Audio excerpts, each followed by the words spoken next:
Hello everyone, a very good morning, good afternoon, and good evening to all of you. This is your host Vaibhav.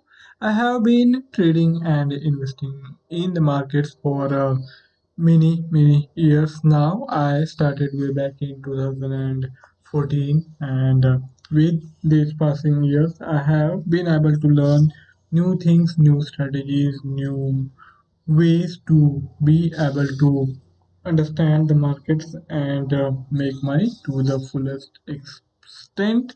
So, from these, my experience, both good and bad, I will be trying to get you through these quarterly earnings of the Bank of New York Mellon, which released its earnings just a couple of days back. On that day, I wasn't really able to cover its earnings, so we will be looking at its fourth quarter earnings for the fiscal year 2023 to see if there are emerging opportunities for us to trade and invest.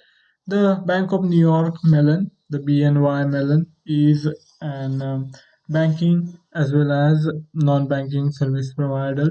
It has assets under management of around $2 million, and with this business of managing investments, it also has a traditional banking arm, traditional banking segment, and taken together, both these arms generate quite a good amount of money for the BNY Mellon. Now, let us look at the earnings press release which we got on the January 12th.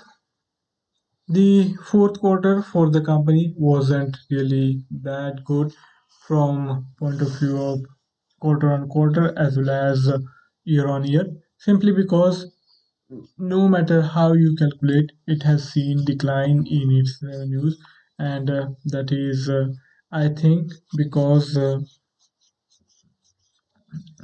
the interest income has also gone up. The revenues is also inching on the higher side, and the interest income is higher because the interest rates have been running high for quite some time, and with these interest rates being high, the earnings are impacted positively, but at the same time, the payments, the expenses also are reflected on the higher side. Apart from that, if we consider the other segments of the BNY Mellon, it has seen steady growth in those segments also. For last couple of years, the stock price of BNY Mellon hasn't moved much. It has been consolidating closer to these 50 price range, and I think moving forward, there is also a chance of further investment as well as further trading opportunities, given the fact that BNY Mellon has been around for more than 240 years, and it is likely to be around for more than 20 years. Now, if we consider the commentary of the CEO, the CEO of the company, Robin Wins, is quite confident of getting the Bank of New York Mellon not only on track but also to get it to work and start generating profit. First, we will consider the consolidated statement income for the better understanding of BNY Mellon's operations. This is the full year consolidated financial measure, and I think we should look at quarterly performance first before going to the annual performance. Now here we have the breakup of this one segment which offers securities services. In it, the income before tax is not really much different from the third quarter of 2024, 23rd, and the fourth quarter of 2022. So you can see that the income before taxes was not very much different, but once we cross over to the Umreit Road, there will also be a fresh possibility of a toll booth being there, and we will have to pay up. Now we consider these income before taxes, metrics, key drivers, markets, and wealth services business segment highlight. And in it, you can see that for the wealth services, there is not much of a change before the taxes. The net income is almost similar to what it was a quarter back as well as a year back. So in this segment also there is flat income, flat net income on the quarterly as well as on the annual side. This is the key segment, the investment and wealth management business segment, because it brings in quite a lot of revenues, and taken together, it helps company in keeping its client base steady. The BNY Mellon has been around for more than 240 years, and if it continues to do well, maybe we will have it serving its customers even after 2 years and 50 years ahead in time. The assets under management for the BNY Mellon has now reached $2 million, and it is counting.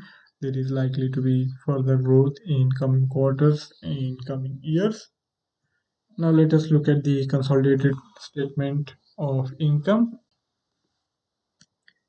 where the earnings stood at $2.23 billion, but year back the earnings were on the lower side, with its total revenue standing at $2.17 billion from the investment services fees.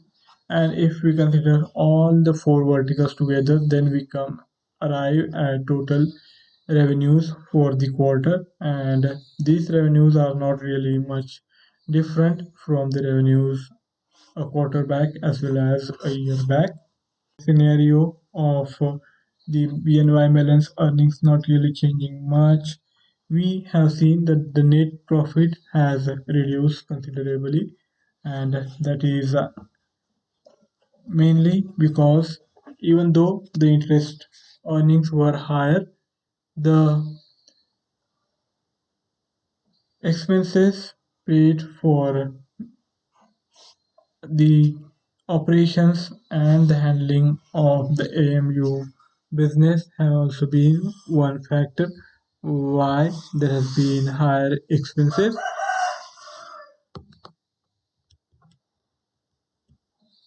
So here you can read that the net income applicable to the shareholders for the BNY Mellon was quite good for the last quarter.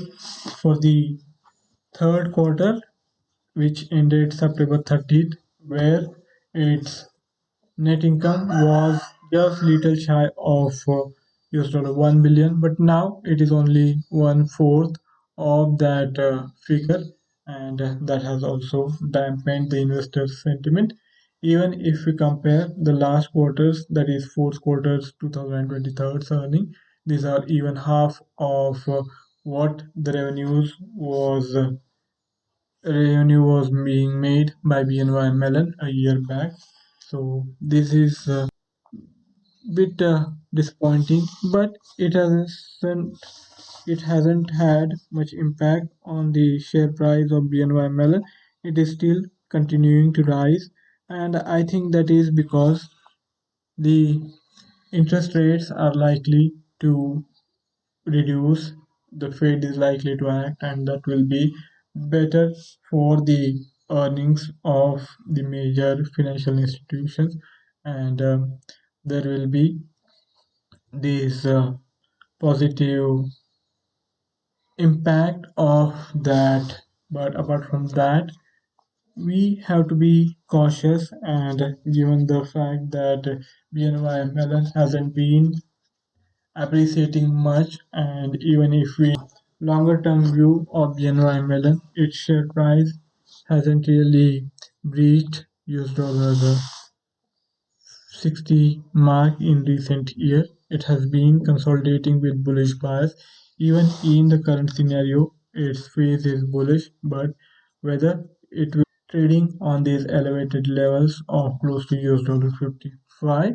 Earlier, it was in the vicinity of 52. There is almost 5 percentage point increase in the BNY Mellon share price immediately after the release of its earnings. Now, in such kind of scenario, it is a bit difficult to see what can be done, because I think currently we will have to simply sit on the sidelines. There is not really of an opportunity which we can take advantage of. So in the current environment, it is better to take it easy and allow more clarity to emerge. From short-term perspective, there are not many opportunities at the current juncture. Maybe if it continues to consolidate in course of time, we can expect the BNY Mellon's share price to be on the upswing. If we enhance and increase the time frame to consider what is the development on the medium term, the BNY Mellon has been continuously rising from around 40 to now close to 50. That is almost 40% journey.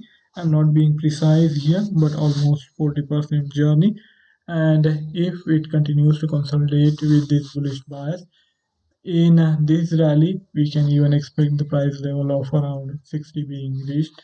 So that possibility is also quite strong. But whether we should be buying at the current juncture, I think we should not be buying. If you have missed the opportunity to buy and go for medium term investment around the price levels of 45, 40 to 45, this is not really the ideal environment to go for a new opportunity, simply because the risk reward ratio is not going to be that favorable. Even if the momentum is bullish, we do have to be mindful of the fact that the trade can go wrong, and in that scenario, we don't really want to lose too much money, and for that, the risk reward ratio becomes very important. And simply from that point of view, I feel we will have to take a bit of a conservative approach here and wait for better opportunity. The bias the last quarter in the BNY Mellon share price, and in this kind of scenario, it is, I feel, better for us to continue to go with the flow and keep looking for the opportunity to buy, because now slowly and steadily the momentum is shifting clearly on the bullish side, and we can expect this ongoing rally to last and take the BNY Mellon share price toward prior swing high of 65. So keeping that possibility in mind, I think we can adopt a buy and dip strategy for making investments and trading decisions.